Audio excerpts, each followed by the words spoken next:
ಎಲ್ಲರಿಗೂ ನಮಸ್ಕಾರ. ಥಟ್ ಅಂತ ಹೇಳಿ ಕ್ವಿಜ್ ಕಾರ್ಯಕ್ರಮಕ್ಕೆ ತಮಗೆಲ್ಲ ಸ್ವಾಗತ. ಕುದುರೆಗಳು ಮೂಲತಃ ಎಲ್ಲಿ ಇದ್ದವು? ಸಿಂಧೂ ಸರಸ್ವತಿ ಸಂಸ್ಕೃತಿಯ ಕಾಲದಲ್ಲಿ ಕುದುರೆಗಳು ಇರಲಿಲ್ಲ ಭಾರತದಲ್ಲಿ ಅಂತ ಒಂದಷ್ಟು ಜನರ ವಾದ. ಇಲ್ಲ, ಕುದುರೆಗಳು ಭಾರತದಲ್ಲೂ ಇತ್ತು. ಮಧ್ಯಪ್ರಾಚ್ಯದಲ್ಲಿ ಕುದುರೆಗಳು ಇದ್ದ ವಿಚಾರ ನಮಗೆಲ್ಲ ಗೊತ್ತಿರುವಂಥದ್ದೇ. ಅಲ್ಲಿ ಇದ್ದ ಕಾಲದಲ್ಲಿ ಇಲ್ಲೂ ಇತ್ತು ಅನ್ನೋ ಒಂದು ವಾದ. ಈ ವಾದ ಸುಳ್ಳು ಅನ್ನೋರು ಒಂದಷ್ಟು ಜನ. ಹೀಗೆ ಮಾತಿಗೆ ಮಾತು ಬೆಳೀತು. ಕೊನೆಗೆ ಈ ಅನ್ವೇಷಣೆ ನಡೆಸುವಾಗ ಒಂದು ಇಡೀ ರಥ ಕುದುರೆಯ ಸಮೇತ ಸಿಕ್ಕಿದೆ. ಹಾಗಾಗಿ ಭಾರತದಲ್ಲಿ ಕುದುರೆಗಳು ಇತ್ತು ಎನ್ನುವ ತೀರ್ಮಾನಕ್ಕೆ ಬಂದಿದ್ದಾರೆ. ಆದರೆ ಮಧ್ಯಪ್ರಾಚ್ಯ ದೇಶಗಳಿಂದ ಕುದುರೆಗಳು ಕರ್ನಾಟಕಕ್ಕೆ ಬರ್ತಾ ಇದ್ದದ್ದು ಸುಳ್ಳಲ್ಲ. ಅರಬ್ಬರು ಕುದುರೆಗಳನ್ನು ತಗೊಂಡು ಬಂದಾಗ ಅದನ್ನು ಕಡಲ ತೀರದ ಅರಸರು, ಉದಾಹರಣೆಗೆ ರಾಣಿ ಅಬ್ಬಕ್ಕದೇವಿ, ಆ ಕುದುರೆಗಳನ್ನು ಕೊಂಡುಕೊಂಡು ಅದನ್ನು ಬಹಮನಿ ಸುಲ್ತಾನರಿಗೂ ಮಾರ್ತಾಯಿದ್ಲು, ಕೆಳದಿ ಅರಸರಿಗೂ ಮಾರ್ತಾಯಿದ್ಲು. ಹಾಗೆಯೇ ಆ ಕುದುರೆಗಳನ್ನು ವಿಜಯನಗರದ ಅರಸರಿಗೂ ಕೊಡ್ತಾಯಿದ್ಲು. ಹೀಗೆ ಕೇವಲ ಮೆಣಸಿನ ಮಾರಾಟದಿಂದ ಮಾತ್ರ ಅಲ್ಲ, ಕುದುರೆಗಳ ಮಾರಾಟದಿಂದಲೂ ತುಂಬ ಹಣವನ್ನು ಸಂಪಾದನೆ ಮಾಡಿದಂತೆ ರಾಣಿ ಚೆನ್ನಭೈರಾದೇವಿ ಅವರು. ಕರ್ನಾಟಕ ಕುದುರೆಗಳ ವ್ಯಾಪಾರದಲ್ಲಿ ಬಹಳ ಪ್ರಸಿದ್ಧವಾದದ್ದು. ಇದಕ್ಕೆ ಒಂದು ಸ್ಪಷ್ಟವಾದ ದಾಖಲೆ ಸಂಗಮ ಸಾಹಿತ್ಯದಲ್ಲಿ ನಮಗೆ ದೊರೆಯುತ್ತೆ. ಸಂಗಮ ಸಾಹಿತ್ಯದಲ್ಲಿ ಹೇಳ್ತಾರೆ, ಬೆಟ್ಟದ ಮೇಲೆ ಕರುನಾಡು, ಯಾಕಂದರೆ ದಖನ್ ಪ್ರಸ್ಥಭೂಮಿಯ ಮೇಲೆ ಇರುವಂಥ ಕರ್ನಾಟಕ ಏನಿದೆ, ಅಲ್ಲಿ ಕುಂತಳ ದೇಶ ಅಂತ ಉಂಟು. ಮಹಾಭಾರತದಲ್ಲಿ ಬರುತ್ತೆ. ಚಂದ್ರಹಾಸ ರಾಜ್ಯಭಾರವನ್ನು ಮಾಡಿದಂಥ ಪ್ರದೇಶ ಕುಂತಳ ದೇಶ ಏನಿದೆ, ಆ ಕುಂತಳ ದೇಶದ ಕುದುರೆಗಳು ಬಹಳ ಪ್ರಸಿದ್ಧವಾದದ್ದು. ಹಾಗಾಗಿ ನಮಗೆ ಬೇಕಾಗಿರುವಂಥ, ಯುದ್ಧಕ್ಕೆ ಬೇಕಾಗಿರುವಂಥ ಅಷ್ಟೂ ಕುದುರೆಗಳನ್ನು ಈ ಕುಂತಳ ದೇಶದ ಜನರಿಂದ ನಾವು ಕೊಂಡ್ಕೋತಾ ಇದ್ವು ಅಂತ ಹೇಳ್ತಾರೆ. ಅದರ ಜೊತೆಗೆ ಕರ್ನಾಟಕದ ಮೆಣಸು ಮತ್ತು ಶ್ರೀಗಂಧ, ಮೆಣಸು, ಶ್ರೀಗಂಧ, ಕುದುರೆ, ಇವು ಮೂರು ತಮಿಳುನಾಡಿನ ಜನರಿಗೆ, ತಮಿಳು ಅರಸರಿಗೆ ಬಹಳ ಬಹಳ ಮೆಚ್ಚುಗೆಯಾಗಿತ್ತಂತೆ. ಕಾರ್ಯಕ್ರಮವನ್ನು ಆರಂಭಿಸ್ತಾ ಇದ್ದೇವೆ. ಸ್ಪರ್ಧಿಗಳ ಪರಿಚಯ. ಮೊದಲ ಸ್ಪರ್ಧಿ. ಎಲ್ಲರಿಗೂ ನನ್ನ ನಮಸ್ಕಾರ. ನನ್ನ ಹೆಸರು ಶಾಲಿನಿ ಜಿಟಿ.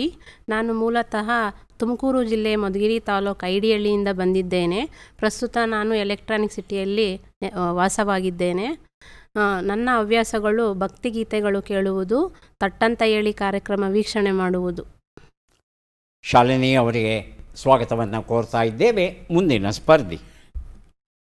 ಎಲ್ರಿಗೂ ನಮಸ್ಕಾರ. ನನ್ನ ಹೆಸರು ಅಶೋಕ್ ಅರ್ಜುನಗಿ ಅಂತ. ನಾನು ರಾಜ್ಯ ಸರ್ಕಾರದ ನಿವೃತ್ತ ನೌಕರ. ನನ್ನ ಹವ್ಯಾಸಗಳು ದಿನಪತ್ರಿಕೆ ಓದುವುದು ಹಾಗೂ ಪ್ರವಾಸ ಹೋಗುವುದು. ಅಶೋಕ್ ಅರ್ಜುನಗಿ ಅವರಿಗೆ ಸ್ವಾಗತವನ್ನು ಕೋರ್ತಾ ಇದ್ದೇವೆ. ನಮ್ಮ ಮೂರನೆಯ ಸ್ಪರ್ಧಿ. ಎಲ್ಲರಿಗೂ ನಮಸ್ಕಾರ. ನನ್ನ ಹೆಸರು ಕೆ ಗಾಯತ್ರಿ. ನಾನು ಗಿರಿನಗರದ ನಿವಾಸಿನಿ. ತಟ್ಟಂತೆ ಹೇಳಿ ಕಾರ್ಯಕ್ರಮವನ್ನು ವೀಕ್ಷಿಸುತ್ತೇವೆ ಮತ್ತು ಸುಗಮ ಸಂಗೀತ ಎಲ್ಲ ಕೇಳುತ್ತೇವೆ. ಗಾಯತ್ರಿ ಅವರಿಗೆ ಸ್ವಾಗತವನ್ನು ಕೋರ್ತಾ ಇದ್ದೇವೆ. ಮೂವರು ಸಿದ್ಧವಾಗಿದ್ದರೆ ಕಾರ್ಯಕ್ರಮ ಆರಂಭಿಸೋಣ. ಮೊದಲಿಗೆ ನಿಯಮಗಳನ್ನು ಒಮ್ಮೆ ನೋಡಿಬಿಡೋಣ. ಒಟ್ಟು 10 ಪ್ರಶ್ನೆಗಳು. ಮೊದಲು ಬಜರ್ ಒತ್ತಿದವರಿಗೆ ಉತ್ತರ ನೀಡುವ ಅವಕಾಶ. ಪ್ರತಿ ಸರಿ ಉತ್ತರಕ್ಕೆ ಒಂದು ಪುಸ್ತಕ ಬಹುಮಾನ. ಆಯ್ಕೆಗಳು ಬರುವ ಮೊದಲೇ ಬಜರ್ ಒತ್ತಿ ಸರಿ ಉತ್ತರ ನೀಡಿದರೆ 2 ಪುಸ್ತಕ ಬಹುಮಾನ. 100 ಅಂಕ ಗಳಿಸಿದವರಿಗೆ ಒಂದು ಪುಸ್ತಕ ವಿಶೇಷ ಬಹುಮಾನ. ನಕಾರಾತ್ಮಕ ತಂತ್ರಗಳಿಗೆ ಅವಕಾಶವಿಲ್ಲ. ಕಾರ್ಯಕ್ರಮದ ಮೊದಲ ಪುಸ್ತಕ, ಮೊದಲ ಪ್ರಶ್ನೆಯನ್ನು ಈಗ ನೋಡೋಣ. ವೈಶಾಖದ ಹನಿಗಳು, ರಂಜನಿ ಪ್ರಭು ಬರೆದಿರುವಂಥ ಕವನ ಸಂಕಲನ. ಮೊದಲ ಪ್ರಶ್ನೆ ಈಗ ಬಂತು.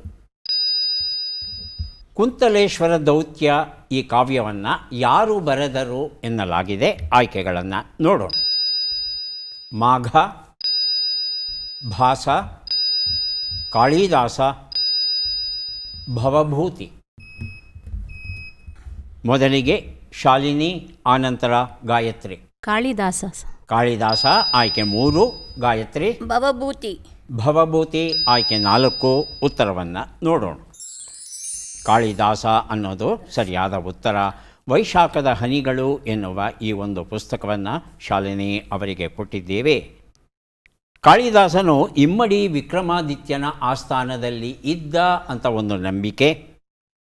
ಈತ ಆ ಇಮ್ಮಡಿ ವಿಕ್ರಮಾದಿತ್ಯನ ಆಸ್ಥಾನದಿಂದ ಕದಂಬರ ಸಾಮ್ರಾಜ್ಯಕ್ಕೆ, ಕದಂಬರ ಕಾಕುಸ್ಥವರ್ಮ ಅಂತ ಇದಾನಲ್ಲ, ಆ ಅರಸನ ಆಸ್ಥಾನಕ್ಕೆ ರಾಯಭಾರಿಯಾಗಿ ಬಂದಿದ್ದ. ಯಾಕಂದರೆ ಈ ಕದಂಬರು ಆಳ್ತಾ ಇದ್ದಂಥ ಪ್ರದೇಶ ಏನಿದೆ ಅದನ್ನು ಕುಂತಳ ದೇಶ ಅಂತಲೂ ಕರೀತಾ ಇದ್ದರು. ಹಾಗಾಗಿ ಈ ಕುಂತಲೇಶ್ವರನ ಹತ್ರ ಬಂದು ಏನು ದೂತ ಕಾರ್ಯವನ್ನು ಮಾಡ್ದ ಅದರ ಬಗ್ಗೆ ಒಂದು ಕಾವ್ಯವನ್ನು ಬರೆದಿದ್ದಾನೆ. ಅದುವೇ ಕುಂತಲೇಶ್ವರ ದೌತ್ಯ ಅಂತ ಹೇಳ್ತಾರೆ. ಆದರೆ ಈ ಕಾವ್ಯ ನಮಗಿದುವರೆಗೂ ಸಿಕ್ಕಿಲ್ಲ. ಹಾಗಿದ್ದ ಮೇಲೆ ಹೇಗೆ ಗೊತ್ತಾಯಿತು ಅಂತ ಹೇಳ್ತಂದರೆ, ಮುಂದಿನ ದಿನಗಳಲ್ಲಿ ಬಂದಂಥ ರಾಜಶೇಖರ ತನ್ನ ಕಾವ್ಯ ಮೀಮಾಂಸೆಯಲ್ಲಿ, ಭೋಜನು ತನ್ನ ಶೃಂಗಾರ ಪ್ರಕಾಶದಲ್ಲಿ ಹಾಗೂ ಸರಸ್ವತಿಯ ಕಂಠಾಭರಣ ಅನ್ನೋ ಪುಸ್ತಕದಲ್ಲಿ, ಕ್ಷೇಮೇಂದ್ರನು ಔಚಿತ್ಯ ವಿಚಾರ ಚರ್ಚಾ ಅಂತಕ್ಕಂಥ ಕೃತಿಯಲ್ಲಿ ಈ ಕುಂತಲೇಶ್ವರ ದೌತ್ಯದ ಬಗ್ಗೆ ಪ್ರಸ್ತಾಪ ಮಾಡ್ತಾರೆ. ಅಂದರೆ ಆ ಕಾವ್ಯ ಇದ್ದಿರಬೇಕು. ದುರದೃಷ್ಟವಶಾತ್ ಆ ಕಾವ್ಯ ನಮಗೆ ಸಿಕ್ಕಿಲ್ಲ. ಆದರೆ ಕಾಳಿದಾಸ ಅದು ನಮ್ಮ ಭೂಮಿಯಲ್ಲಿ ಒಂದು ಕಾವ್ಯವನ್ನು ಬರೆದ ಅನ್ನೋದು ಒಂದು ಕುತೂಹಲಕರವಾದಂಥ ವಿಚಾರ. ಮುಂದಿನ ಪುಸ್ತಕ ಮತ್ತೆ ಹೊತ್ತಿತು ಹೀಬ್ರೂ ಹಣತೆ. ಡಾಕ್ಟರ್ HR ವಿಶ್ವಾಸ್ ಇದನ್ನು ಬರೆದಿದ್ದಾರೆ. ಪ್ರಶ್ನೆ: ಕ್ರಿಸ್ತಶಕ 2ನೇ ಶತಮಾನದಿಂದ ಕ್ರಿಸ್ತಶಕ 15ನೇ ಶತಮಾನದವರೆಗೆ ಕರ್ನಾಟಕದ ಕೆಲವು ಭಾಗಗಳನ್ನು ಆಳಿದ ರಾಜವಂಶ ಯಾವುದು? ಆಯ್ಕೆಗಳನ್ನು ನೋಡೋಣ. ಸೇವುಣರು, ಅಳುಪರು, ವಾಕಾಟಕರು, ಬಾಣರು. ಅಶೋಕ್ ಅರ್ಜುನಗಿ ಉತ್ತರವನ್ನು ಕೊಡಿ. 4ನೇದು ಸರ್, ಬಾಣರು. 4ನೇದು ಬಾಣರು ಅಂತ ಹೇಳ್ತಾ ಇದ್ದಾರೆ. ಶಾಲಿನಿಯವರ ಉತ್ತರವನ್ನು ಕೇಳೋಣ. ಬಾಣರು ಸರ್. ಅದೇ ಉತ್ತರವಾ?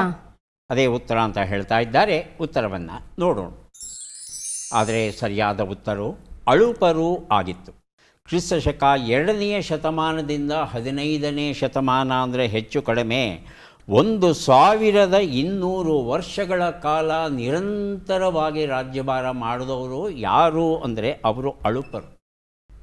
ಇಷ್ಟು ಸುದೀರ್ಘವಾಗಿ ಯಾವ ಅರಸು ಮನೆತನವೋ ಕರ್ನಾಟಕ ಪ್ರದೇಶದಲ್ಲಿ ರಾಜ್ಯಭಾರವನ್ನು ಮಾಡಿಲ್ಲ. ಅಳುಪರು ಮಾಡ್ತಾರೆ. ಅಳುಪರು, ಆಳ್ವರು, ಆಳುವರು, ಅಲುಕರು, ಹೀಗೆ ಬೇರೆ ಬೇರೆ ಹೆಸರುಗಳಲ್ಲಿ ಇವರನ್ನು ಕರೆದದ್ದನ್ನು ನೋಡಬಹುದು. ಇವರು ತುಳುನಾಡನ್ನು ಆಳ್ತಾ ಇದ್ದವರು. ಮಂಗಳೂರು, ಉಡುಪಿ, ಕಾಸರಗೋಡು, ಇವತ್ತಿನ ಮಂಗಳೂರು, ಉಡುಪಿ, ಕಾಸರಗೋಡು ಇವೆಲ್ಲವನ್ನು ಒಟ್ಟಿಗೆ ಸೇರಿಸಿದ್ರೆ ಅದು ತುಳುನಾಡು ಅಂತ ಆಗುತ್ತೆ. ಈ ಪ್ರದೇಶವನ್ನು ಇವರು ಆಳ್ತಾ ಇದ್ದರು ಅಂತ ಹೇಳ್ತಾರೆ. 1430ರಲ್ಲಿ ವಿಜಯನಗರದ ಅರಸರು ಇವರನ್ನು ಸಂಪೂರ್ಣವಾಗಿ ಗೆದ್ದು ಅವರ ಸಾಮ್ರಾಜ್ಯವನ್ನು ವಿಜಯನಗರದ ಒಳಗೆ ಸೇರಿಸ್ತಾರೆ.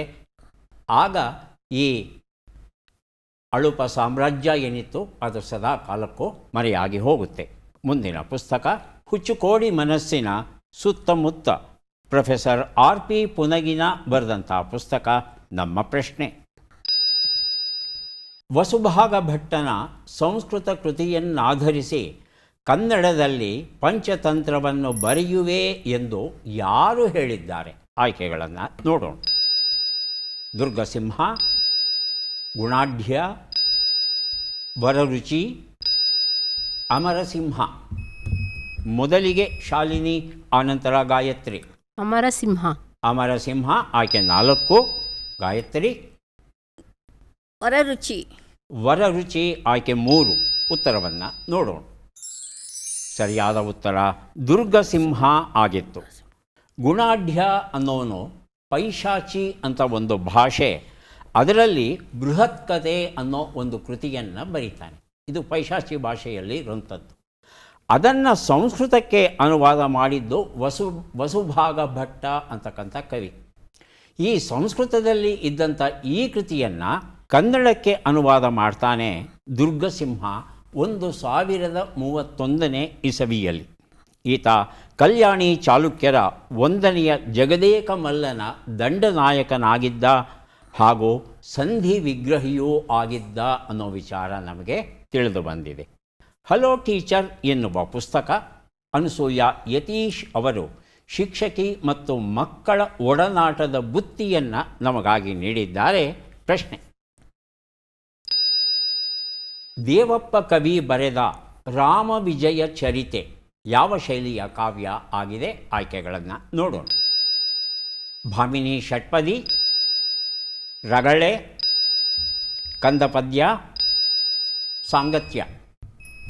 ಮೊದಲಿಗೆ ಅಶೋಕರ್ಜುನಗಿ, ಆನಂತರ ಶಾಲಿನಿ. ಸರ್, ಒಂದನೇದ್ದು ಭಾಮಿನಿ ಷಟ್ಪದಿ. ಭಾಮಿನಿ ಷಟ್ಪದಿ. ಶಾಲಿನಿ? ಮೂರನೇದು ಸರ್, ಮೂರನೇದು ಕಂದಪದ್ಯ. ಉತ್ತರವನ್ನು ನೋಡೋಣ. ಸರಿಯಾದ ಉತ್ತರ ಸಾಂಗತ್ಯ ಆಗಿತ್ತು. ಸಾಂಗತ್ಯ ಅಂದರೆ 4 ಸಾಲಿನ ಪದ್ಯಗಳು. ಇದು ಮೊದಲ ಸಾಲು ಹಾಗೂ 3ನೇ ಸಾಲು ಒಂದೇ ರೂಪದಲ್ಲಿರುತ್ತೆ. ಹಾಗೆಯೇ 2ನೇ ಸಾಲು ಮತ್ತು 4ನೇ ಸಾಲು ಸಮರೂಪವಾಗಿ ಇರುತ್ತೆ. ಈ ಒಂದು ಕಾವ್ಯದಲ್ಲಿ ರಾಮವಿಜಯ ಚರಿತೆಯಲ್ಲಿ ಒಟ್ಟು 20 ಸಂಧಿಗಳು, 3000 ಪದ್ಯಗಳು ಉಂಟಂತೆ. ಈತ ಜೈನ ಕವಿ. ಹೊಯ್ಸಳ ದೇಶದ ಚಂಗನಾಡಿನ ಹುಣಸೂರು ಅಂತ ನಾವು ಯಾವ ಕರಿತೇವೆ ಆ ಪ್ರದೇಶದಲ್ಲಿ ಈತ ಇದ್ದ ಅಂತ ಹೇಳಲಾಗಿದೆ. ಈ ಒಂದು ಕಾವ್ಯ ಅತ್ಯಂತ ಸರಳವಾಗಿ, ಸೊಗಸಾಗಿ, ಓದೋದಕ್ಕೆ ಕೇಳೋದಕ್ಕೆ ಒಂದು ರೀತಿ ಸುಖವನ್ನು ಕೊಡುತ್ತೆ ಅನ್ನೋ ವಿಚಾರ ಉಂಟು. ಮುಂದಿನ ಪುಸ್ತಕ ಜೀವನಯಾನ. ಡಾಕ್ಟರ್ ಜಮುನಾ ರಾಣಿ ವಿ ಮಿರ್ಲೆ ಅವರು ಬರೆದಂಥ ಪುಸ್ತಕ ಇದು. ಪ್ರಶ್ನೆ: ಈ ಕನ್ನಡ ಪದ್ಯವನ್ನು ತಪ್ಪಿಲ್ಲದಂತೆ ಓದಿ. ಪದ್ಯವನ್ನು ಮೊದಲು ನೋಡೋಣ. ಪದ್ಯ ಬಂದಿದೆ. ಯಾರು ಮೊದಲು ಓದ್ತೀರಿ ಬಜರ್ ಒತ್ತಿ ಓದಿ. 3 ಜನ ಸರಿಯಾಗಿ ಓದಿದ್ರೆ 3 ಪುಸ್ತಕಗಳನ್ನು ಖಂಡಿತ ಕೊಡ್ತೇವೆ. ಪದ್ಯ ಈಗ ಬಂತು. ಮೊದಲಿಗೆ ಗಾಯತ್ರಿಯವರು ಓದ್ತಾರೆ. ಓದಿಮ್ಮ. ಶ್ರೀಪತಿಗೆ ಹಾಂ. ಸೊಬಗನು ನಡುಪತಿಗೆ ಶಾಂತಿ ಎನ್ನುವ ನಿಪತಿಗೆ ಚಾತುರ್ಯವಂ ದಿವಸ್ಪತಿಗೆ ಪ್ರತಾವಂ ಸುರಸ್ಪತಿಗೆ ಭೋಗವಂ ರತಿಪತಿಗೆ ಮೂಲೋಕವಾವರಿಸುವ. ಮುಂದಿನ ಭಾಗ ಈಗ ಬರುತ್ತೆ. ರೂಪಂ ಸರಿಸ್ಪತಿಗೆ ಗಂಭೀರತೆಯನ್ನು ಸ್ವಹಾಪತಿಗೆ ತೇಜವಂ ಕೊಟ್ಟ ಗುರುಮೂರ್ತಿ ಪಂ ಪಾಪತಿ ವಿರೂಪಾಕ್ಷನೆ ಮಗಿಸ್ಪಸಿಂಧಿಯಂ ವಾಳ್ವೆ ಸಂಶೋಷದಿಂದಂ. ಇನ್ಯಾರು ಓದ್ತೀರಿ? ಅಶೋಕ್ ಓದ್ತೀರಾ? ಹಾಂ, ಓದಿ ಸರ್, ಮೊದಲಿಂದ ಓದಿ. ಶ್ರೀಪತಿಗೆ ಸೊಬಗು ನಡುಪತಿಗೆ ಶಾಂತಿಯನ್ನು ವಾಣಿ ಪತಿಗೆ ಚಾತುರ್ಯಮಂ ದೀವಸ್ಪತಿಗೆ ಪ್ರತಾಪಮಂ ಸುರಪತಿಗೆ ಭೋಗಮಂ ರತಿಪತಿಗೆ ಮೂಲೋಕ ವಾವರಿಸುವ. ರೂಪಂ ಸರಿತ್ಪತಿಗೆ ಗಂಭೀರತೆಯನ್ನು ಸ್ವಾಹಾಪತಿಗೆ ತೇಜಮಂ ಕೊಟ್ಟ ಗುರುಮೂರ್ತಿ ಪಂಪಾಪತಿ ವಿರೂಪಾಕ್ಷ ನಮಗಿಷ್ಟ ಸಿದ್ಧಿಯಂ ಮಾಳ್ಕೆ ಸಂತೋಷದಿಂದ. ಒಂದೆರಡು ಕಡೆ ಸಣ್ಣ ತಪ್ಪುಗಳಾದವು. ಶಾಲಿನಿಯವರು ಪ್ರಯತ್ನಿಸ್ತೀರಾ? ತಪ್ಪಿದ್ರೂ ಪರವಾಗಿಲ್ಲ, ಪ್ರಯತ್ನ ಪಡೆದೇನೆ ನನಗೆ ಬರಲ್ಲ ಅಂದರೆ ಹಾಗೆ ಸ್ವಲ್ಪ ಕಾಣಿಸೋದು, ಸ್ವಲ್ಪ ನನಗೆ ಅಕ್ಷರ ಕಾಣಿಸ್ತಾ ಇಲ್ವಾ? ಹೋಗಲಿ. ಇಲ್ಲಿ ವಿಶೇಷ ಏನು ಅಂದರೆ ಅಕ್ಷರಗಳನ್ನು ಸೇರಿಸಿಕೊಂಡು ಓದೋದು ಬಹಳ ಮುಖ್ಯ. ಶ್ರೀಪತಿಗೆ ಸೊಬಗನು, ಉಡುಪತಿಗೆ, ಉಡುಪತಿ ಅಂದರೆ ಚಂದ್ರ, ಉಡುಪತಿಗೆ ಶಾಂತಿಯನು, ವಾಣಿಪತಿಗೆ, ಅಲ್ಲಿ ವಾ ಇದೆ, ಇಲ್ಲಿ ನೀ ಸೇರಿಸಬೇಕು, ವಾಣಿಪತಿಗೆ ಚಾತುರ್ಯಮಂ, ದಿವಸ್ಪತಿಗೆ ಪ್ರತಾಪಮಂ, ಸುರಪತಿಗೆ ಭೋಗಮಂ, ರತಿಪತಿಗೆ ಮೂಲೋಕವಾವರಿಸುವ ರೂಪಂ, ಸರಿತ್ಪತಿಗೆ ಗಂಭೀರತೆಯನ್ನು, ಸ್ವಾಹಾಪತಿಗೆ ತೇಜಮಂ ಕೊಟ್ಟ ಗುರುಮೂರ್ತಿ ಪಂಪಾಪತಿ ವಿರೂಪಾಕ್ಷ ನಮಗಿಷ್ಟ ಸಿದ್ಧಿಯಂ ಮಾಳ್ಕೆ ಸಂತೋಷದಿಂದ. ರಾಘವಾಂಕ ತನ್ನ ಹರಿಶ್ಚಂದ್ರ ಕಾವ್ಯವನ್ನು ಬರೀಬೇಕಾದರೆ ಮೊದಲು ಈ ಒಂದು ಪದ್ಯವನ್ನು ಬರೀತಾನೆ. ಅಂದರೆ ಎಲ್ಲ ದೇವಾನುದೇವತೆಗಳಿಗೆ ಅವರಿಗೆಲ್ಲ ಏನು ಶಕ್ತಿ ಸಾಮರ್ಥ್ಯ ವೈಶಿಷ್ಟ್ಯತೆ ಇದೆ ಅವೆಲ್ಲವನ್ನು ಕೊಟ್ಟವನು ವಿರೂಪಾಕ್ಷ. ಅವನು ನಮ್ಮೆಲ್ಲರ ಆಸೆಗಳನ್ನು ಈಡೇರಿಸಲಿ ಅನ್ನೋ ಒಂದು ಮಾತನ್ನು ಇಲ್ಲಿ ರಾಘವಾಂಕ ಹೇಳ್ತಾ ಇದ್ದಾನೆ ಈ ಒಂದು ಪದ್ಯದಲ್ಲಿ. ಮುಂದಿನ ಪುಸ್ತಕ ಮತ್ತು ಪ್ರಶ್ನೆ ಪಿಟ್ಕಾಯಣ ಅಂಕಣ ಬರಹಗಳ ಸಂಗ್ರಹ. ರಾಜಾರಾಮ್ ತಲ್ಲೂರ್ ಇದನ್ನು ಬರೆದಿದ್ದಾರೆ. ಪ್ರಶ್ನೆ: ಈ ವಾಕ್ಯಗಳಲ್ಲಿ ಯಾವ ವಾಕ್ಯವು ಸರಿಯಿದೆ ಮತ್ತು ಯಾಕೆ ಸರಿಯಾಗಿದೆ ಅನ್ನೋದನ್ನು ತಿಳಿಸ್ಬೇಕು. 2 ವಾಕ್ಯ ಬರುತ್ತೆ. ಮೊದಲ ವಾಕ್ಯ: ಸ್ವಾಮಿ ವಿವೇಕಾನಂದರ ಮೌಲ್ಯಧಾರಿತ ವಿಚಾರಗಳು ಇಂದಿಗೂ ಪ್ರಸ್ತುತ. ಇದು ಮೊದಲ ವಾಕ್ಯ, ಓದ್ಕೊಳ್ಳಿ ಸರಿಯಾಗಿ. 2ನೇ ವಾಕ್ಯ: ಸ್ವಾಮಿ ವಿವೇಕಾನಂದರ ಮೌಲ್ಯಾಧಾರಿತ ವಿಚಾರಗಳು ಇಂದಿಗೂ ಪ್ರಸ್ತುತ. ಈ 2 ವಾಕ್ಯಗಳಲ್ಲಿ ಯಾವುದು ಸರಿ ಮತ್ತು ಯಾಕೆ ಸರಿ ಹೇಳಿ ಸರ್. ಅಶೋಕ್. ಸರಿ, 2ನೇದ್ದು ಸರಿಯಾಗಿದೆಯಾ? ಸರಿಯಾಗಿದೆ. ಹಾಂ, 1ನೇ ವಾಕ್ಯದಲ್ಲಿ ಏನು ತಪ್ಪಿದೆ? ಅದು ಮೌಲ್ಯಾಧಾರಿತ ಇದೆ, ಇಲ್ಲಿ ಮೌಲ್ಯಾಧಾರಿತ ವಿಚಾರಗಳು ಇಂದಿಗೂ ಪ್ರಸ್ತುತ. ಅಷ್ಟೇನಾ? ಇನ್ನೇನಾದರೂ ತಪ್ಪುಗಳುಂಟಾ? ವಾಕ್ಯವನ್ನು ಗಮನಿಸ್ತಿ.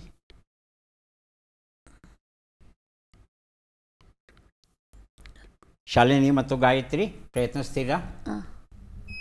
ಯಾವ ವಾಕ್ಯ ಸರಿಯಮ್ಮ? ಸ್ವಾಮಿ ವಿವೇಕಾನಂದರ ಮೌಲ್ಯಾಧಾರಿತ ವಿಚಾರಗಳ ಇಂದಿಗೂ ಪ್ರಸ್ತುತ ಅಂತಿದೆ ಫಸ್ಟ್ ಒನ್ನು.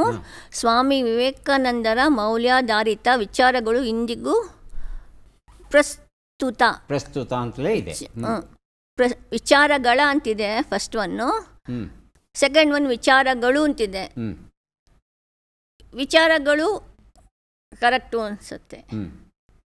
ಅಷ್ಟೇನಾ? ಅದೊಂದೇನಾ ವ್ಯತ್ಯಾಸ? ಬೇರೆ ನಿಲ್ವಾ? ಮೌಲ್ಯಾಧಾರಿಕ ಅಂತಿದೆ, ಧಾರಿತ ಅಂತಿದೆ, ದಾವತ್ಗಿದೆ. ಮೇಲ್ಗಡೆದು ಇಲ್ಲ, ಮೌಲ್ಯಾಧಾರಿತ ಅಂತಿದೆ. ಅಲ್ಲ, ಧಾರಿತ ಸರಿಯಾ ಧಾರಿತ ಸರಿಯಾ?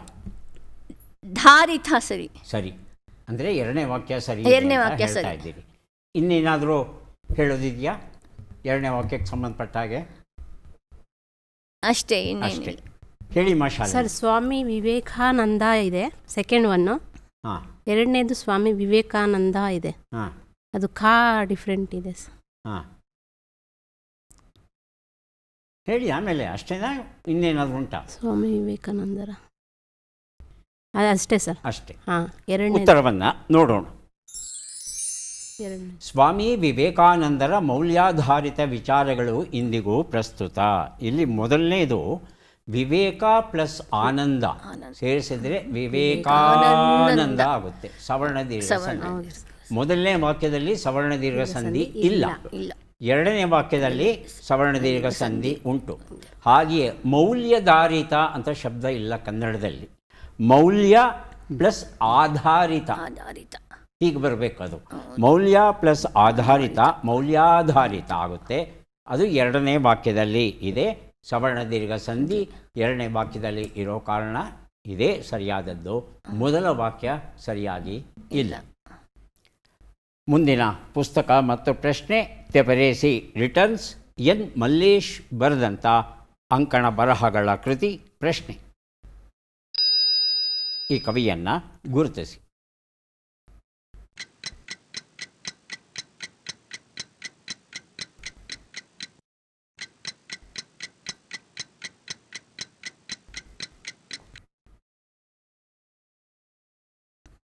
ಆಯ್ಕೆಗಳನ್ನು ನೋಡೋಣ.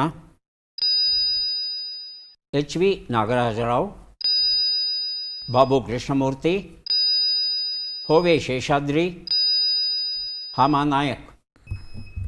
ಮೊದಲಿಗೆ ಬಸರುತ್ತಿದ್ದಾರೆ ಶಾಲಿನಿ, ಆನಂತರ ಅಶೋಕ್ ಅರ್ಜುನಗಿ. ಬಾಬು ಕೃಷ್ಣಮೂರ್ತಿ ಸರ್. ಆಯ್ಕೆ 2. ಅಶೋಕ್ ಆಯ್ಕೆ 3 ಸರ್. ಹೋವೆ ಶೇಷಾದ್ರಿ ಅಂತ ಹೇಳ್ತಾ ಇದ್ದಾರೆ. ಉತ್ತರವನ್ನು ನೋಡೋಣ. ಬಾಬು ಕೃಷ್ಣಮೂರ್ತಿ ಉತ್ತರ ಸರಿಯಾಗಿದೆ. ತೆಪರೇಸಿ ರಿಟರ್ನ್ಸ್ ಎನ್ನುವ ಈ ಒಂದು ಪುಸ್ತಕವನ್ನು ಶಾಲಿನಿ ಅವರಿಗೆ ಕೊಟ್ಟಿದ್ದೇವೆ. ಬಾಬು ಕೃಷ್ಣಮೂರ್ತಿ ಅವರು ಸಾಹಿತ್ಯ ಕ್ಷೇತ್ರದಲ್ಲಿ ಹಾಗೂ ಪತ್ರಿಕೋದ್ಯಮದಲ್ಲಿ ಬಹಳ ದೊಡ್ಡ ಹೆಸರನ್ನು ಮಾಡಿದವರು. ಬಾಲಮಂಗಳ ಅಂತಕ್ಕಂಥ ಒಂದು ಪಾಕ್ಷಿಕವನ್ನು ನಡೆಸ್ತಾ ಇದ್ದರು. ಅಜೇಯ, ಅದಮ್ಯ, ರುಧಿರಾಭಿಷೇಕ, ಭಗತ್ ಸಿಂಗ್ ಬಗ್ಗೆ ಬರೆದಂಥ ಇವರ ಕೃತಿಗಳು ಕನ್ನಡ ಸಾಹಿತ್ಯದಲ್ಲೇ ಅಪರೂಪದ ಕೃತಿಗಳಾಗಿ ದಾಖಲಾಗಿವೆ. ಬಾಬು ಕೃಷ್ಣಮೂರ್ತಿ. ಮುಂದಿನ ಪುಸ್ತಕ ಮತ್ತು ಪ್ರಶ್ನೆಯನ್ನು ಈಗ ನೋಡೋಣ. ಬೆಳಗಾಗಿ ನಾನೆದ್ದು. ಎಚ್ ಎಸ್ ವೆಂಕಟೇಶ್ ಮೂರ್ತಿ ಅವರು 21 ನುಡಿದೀಪಗಳನ್ನು, ಅವರ ಬದುಕಲ್ಲಿ ದೊಡ್ಡ ಪ್ರಭಾವವನ್ನು ಬೀರಿದಂತಹ 21 ಜನರ ಬಗ್ಗೆ ಆತ್ಮೀಯ ಬರಹಗಳನ್ನು ಬರೆದಿದ್ದಾರೆ ಈ ಒಂದು ಪುಸ್ತಕದಲ್ಲಿ. ಪ್ರಶ್ನೆ: ಈ ಭಾವಗೀತೆಯ ಸಂಗೀತ ಸಂಯೋಜಕರನ್ನು ಗುರುತಿಸಿ. ಗೀತೆಯನ್ನು ಆಲಿಸೋಣ. ನಾಳು ಬಾ ಬೆಳಕೆ ಮುಸುಕಿದೆ ಮಬ್ಬಿನಲ್ಲಿ ಕೈ ಹಿಡಿದು ನಡೆಸೆನ್ನನು. ಕರುಣಾಳು ಬಾ ಬೆಳಕೆ ಮುಸುಕಿದೆ ಮಬ್ಬಿನಲ್ಲಿ ಕೈ ಹಿಡಿದು ನಡೆಸೆನ್ನನು. ഇരുളു ಕತ್ತಲೆಯ ಗವಿ ಮನೆ ದೂರ ಕನಿಕರಿಸಿ. ഇരുಳು ಕತ್ತಲೆಯ ಗವಿ ಮನೆ ದೂರ ಕನಿಕರಿಸಿ ಕೈ ಹಿಡಿದು ನಡೆಸೆನ್ನನು. ಆಯ್ಕೆಗಳನ್ನು ಕೊಡಲ? ಆಯ್ಕೆಗಳು: Mysuru Ananthaswamy, V Nagendra Prasad, N D Prasad, C Ashwath. ಮೊದಲಿಗೆ ಬಜರುತ್ತಿದ್ದಾರೆ ಗಾಯತ್ರಿ, ಆನಂತರ ಶಾಲಿನಿ. ಮೈಸೂರು ಅನಂತಸ್ವಾಮಿ. ಆಯ್ಕೆ 1 ಶಾಲಿನಿ. ಸರ್, ಎರಡನೇ ನಾಗೇಂದ್ರ ಪ್ರಸಾದ್. ವಿ ನಾಗೇಂದ್ರ ಪ್ರಸಾದ್. ಉತ್ತರವನ್ನು ನೋಡೋಣ. ಮೈಸೂರು ಅನಂತಸ್ವಾಮಿ ಉತ್ತರ ಸರಿಯಾಗಿದೆ. ಬೆಳಗಾಗಿ ನಾನೆದ್ದು ಈ ಒಂದು ಪುಸ್ತಕವನ್ನು ಗಾಯತ್ರಿ ಅವರಿಗೆ ಕೊಟ್ಟಿದ್ದೇವೆ. ಈಗ ಪದಬಂಧ ಬಂದಿದೆ. 3 ಪುಸ್ತಕಗಳನ್ನು ಕೊಡೋದಕ್ಕೆ ನಾವು ಸಿದ್ಧವಾಗ್ತಾ ಇದ್ದೇವೆ. ಸುಳುಹುಗಳು: ಹರಿಹರನ ಹೂವುಗಳ ರಗಳೆ ಶಬ್ದದ ಹುಟ್ಟು ಮೂಲ ತಲೆ ಅಥವಾ ಜಡೆಯ ಆಭರಣ.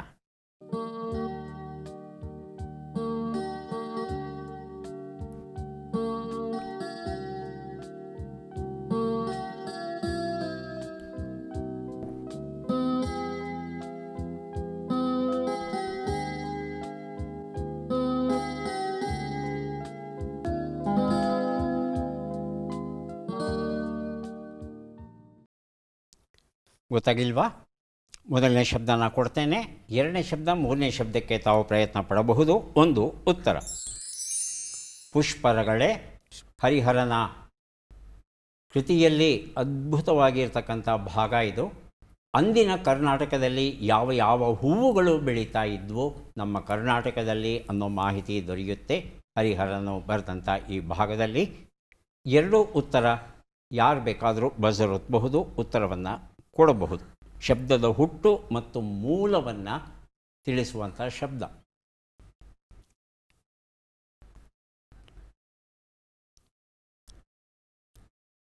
ಉತ್ತರವನ್ನು ನೋಡೋಣ. ನಿಷ್ಪತ್ತಿ ಅಂತ ಹೇಳ್ತಾರೆ, ವ್ಯುತ್ಪತ್ತಿ ಅಂತ 2 ಪದಗಳು ಉಂಟು. ಒಂದು ಶಬ್ದ ಹೇಗೆ ರೂಪುಗೊಳ್ತು, ಎಲ್ಲಿಂದ ಬಂತು, ಯಾವಾಗ ಬಂತು, ಯಾವ ದೇಶದಲ್ಲಿ ಹೇಗೆ ಬದಲಾವಣೆ ಆಯಿತು, ಇವೆಲ್ಲ ಮಾಹಿತಿ ಕೊಡುತ್ತೆ ಅದು. 3ನೇ ಶಬ್ದ. ಯಾರು ಬೇಕಾದರೂ ಬಜರ್ ಒತ್ತಬಹುದು, ಉತ್ತರವನ್ನು ಕೊಡಬಹುದು. ತಲೆ ಅಥವಾ ಜಡೆಯ ಆಭರಣವಂತೆ ಇದು. ಹೇಳಿ ಗಾಯತ್ರಿ. ರಗಳೆ. ರಗಳೆ. ಆಭರಣ. ತಲೆ ಅಥವಾ ಜಡೆಯಲ್ಲಿ ಧರಿಸುವಂಥ ಆಭರಣ. ಮಧ್ಯದಕ್ಷರ ಗ.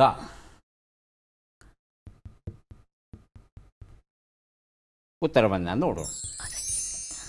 ನಾಗರ ಅಂತ ಹೇಳ್ತಾರೆ. ಆಭರಣ ನಾಗರ ಆಗಿತ್ತು.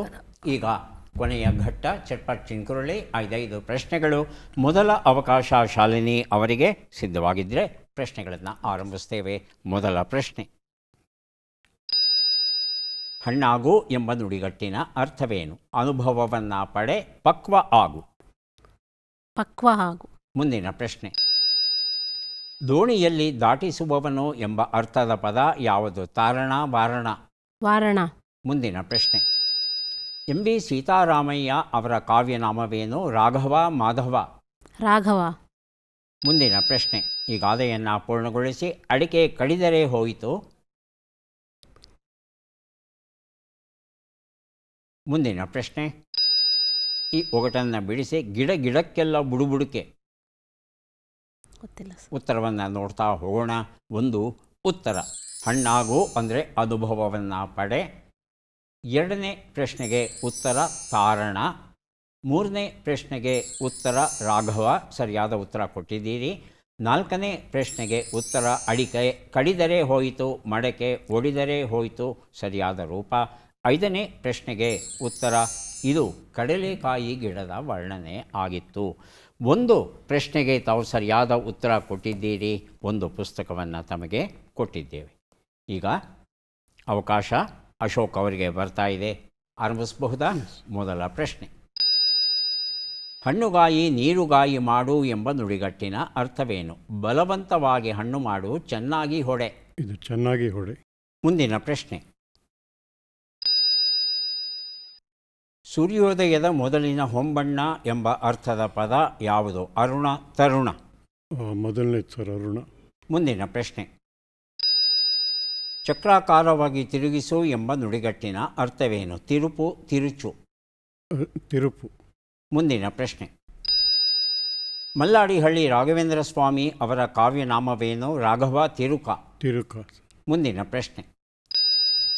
ಈ ಒಗಟನ್ನು ಬಿಡಿಸಿ. ಮೂರು ಹಕ್ಕಿಗಳು ಗೂಡಿನೊಳಗೆ ಹೋಗುವಾಗ ಒಂದು ಬಣ್ಣ, ಹೊರಗೆ ಬರುವಾಗ ಮತ್ತೊಂದು ಬಣ್ಣ. ಉತ್ತರವನ್ನು ನೋಡ್ತಾ ಹೋಗೋಣ. ಒಂದು ಉತ್ತರ ಹಣ್ಣುಗಾಯಿ ನೀರುಗಾಯಿ, ಚೆನ್ನಾಗಿ ಹೊಡೆ, ಸರಿಯಾದ ಉತ್ತರ ಕೊಟ್ಟಿದ್ದೀರಾ. ಎರಡನೇ ಪ್ರಶ್ನೆಗೆ ಉತ್ತರ ಅರುಣ, ಸರಿಯಾಗಿದೆ. ಮೂರನೇ ಪ್ರಶ್ನೆಗೆ ಉತ್ತರ ತಿರುಪು, ಸರಿಯಾಗಿದೆ. ನಾಲ್ಕನೇ ಪ್ರಶ್ನೆಗೆ ಉತ್ತರ ತಿರುಕ, ಸರಿಯಾಗಿದೆ. ಐದನೇ ಪ್ರಶ್ನೆಗೆ ಉತ್ತರ ಎಲೆ ಅಡಿಕೆ ಸುಣ್ಣ ಆಗಿತ್ತು. 4 ಪ್ರಶ್ನೆಗಳಿಗೆ ಸರಿಯಾದ ಉತ್ತರ ಕೊಟ್ಟಿದ್ದೀರಿ. 4 ಪುಸ್ತಕಗಳನ್ನು ತಮಗೆ ಕೊಡ್ತಾ ಇದ್ದೇವೆ. ಈಗ ಅವಕಾಶ ಬರ್ತಾ ಇದೆ. ಗಾಯತ್ರಿ ಅವರಿಗೆ ಸಿದ್ಧವಾಗಿದ್ದರೆ ಪ್ರಶ್ನೆಗಳನ್ನು ಕೇಳ್ತೇವೆ. ಮೊದಲ ಪ್ರಶ್ನೆ. ಹಣ್ಣು ಹಾಗಲಕಾಯಾಗು ಎಂಬ ನುಡಿಗಟ್ಟಿನ ಅರ್ಥವೇನು? ತುಂಬ ವಯಸ್ಸಾಗು, ತುಂಬ ಸಿಹಿಯಾಗು? ತುಂಬ ವಯಸ್ಸಾಗು. ಮುಂದಿನ ಪ್ರಶ್ನೆ.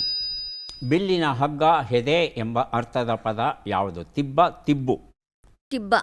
ಮುಂದಿನ ಪ್ರಶ್ನೆ. ದೊಡ್ಡರಂಗೇಗೌಡ ಅವರ ಕಾವ್ಯನಾಮವೇನು? ಮನುಜ, ಮನು? ಮನು. ಮುಂದಿನ ಪ್ರಶ್ನೆ. ಈ ಗಾದೆಯನ್ನು ಪೂರ್ಣಗೊಳಿಸಿ. ಅಲ್ಲದವನ ಜೊತೆಗಿನ ಒಡನಾಟ? ಸಲ್ಲದು. ಮುಂದಿನ ಪ್ರಶ್ನೆ. ಈ ಒಗಟನ್ನು ಬಿಡಿಸಿ. ಕಿರೀಟವಿದೆ ರಾಜನಲ್ಲ, ಸಮಯ ತಿಳಿಸುವೆ ಗಡಿಯಾರವಲ್ಲ?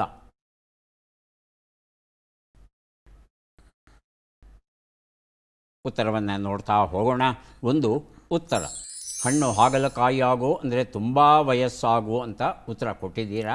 ಎರಡನೇ ಪ್ರಶ್ನೆಗೆ ಉತ್ತರ ತಿಬ್ಬು ಆಗಿತ್ತು, ತಿಬ್ಬ ಅಂತ ಹೇಳಿದ್ರಿ.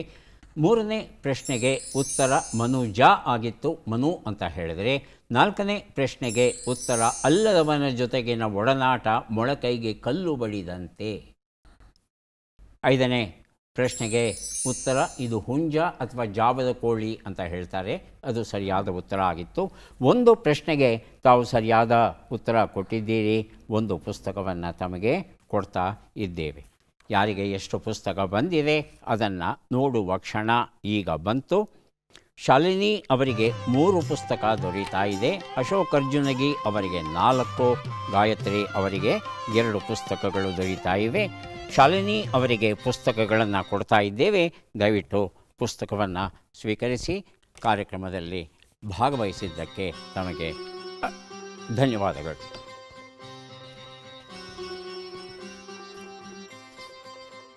ಎರಡು 4 ಪುಸ್ತಕ ದಯವಿಟ್ಟು ಸ್ವೀಕರಿಸಿ. ಅಭಿನಂದನೆಗಳು. ಗಾಯತ್ರಿ ಅವರಿಗೆ 2 ಪುಸ್ತಕ ಸಿಗ್ತಾ ಇದೆ, ಸ್ವೀಕರಿಸಿ. ಅಭಿನಂದನೆಗಳು. ಕರ್ನಾಟಕದ ತುಳುನಾಡನ್ನು ಆಳಿದಂತಹ ಅಳುಪರು ತಮ್ಮನ್ನು ತಾವು ಸಮಸ್ತ ಲೋಕಾಶ್ರಯ ಅಂತ ಕರೆದುಕೊಂಡರು. ಅಳುಪರ ಒಂದು ವಿಶೇಷ ಏನು ಅಂದರೆ, ಸುಮಾರು 1200 ವರ್ಷಗಳ ಕಾಲ ಕರ್ನಾಟಕದ ಕರಾವಳಿ ಏನಿದೆ ಅದರ ಕಾವಲು ಕಾಯ್ತಾರೆ. ಶತ್ರುಗಳು ಆ ಮೂಲಕ ಬರದೇ ಇರೋ ಹಾಗೆ ಅವರು ರಕ್ಷಣೆಯನ್ನು ಕೊಡ್ತಾರೆ. ಅದ್ಭುತವಾದ ಕೆಲಸವನ್ನು ಮಾಡಿದ್ದಾರೆ ಅಳುಪರು. ಮತ್ತೆ ಭೇಟಿಯಾಗೋಣ. ನಮಸ್ಕಾರ.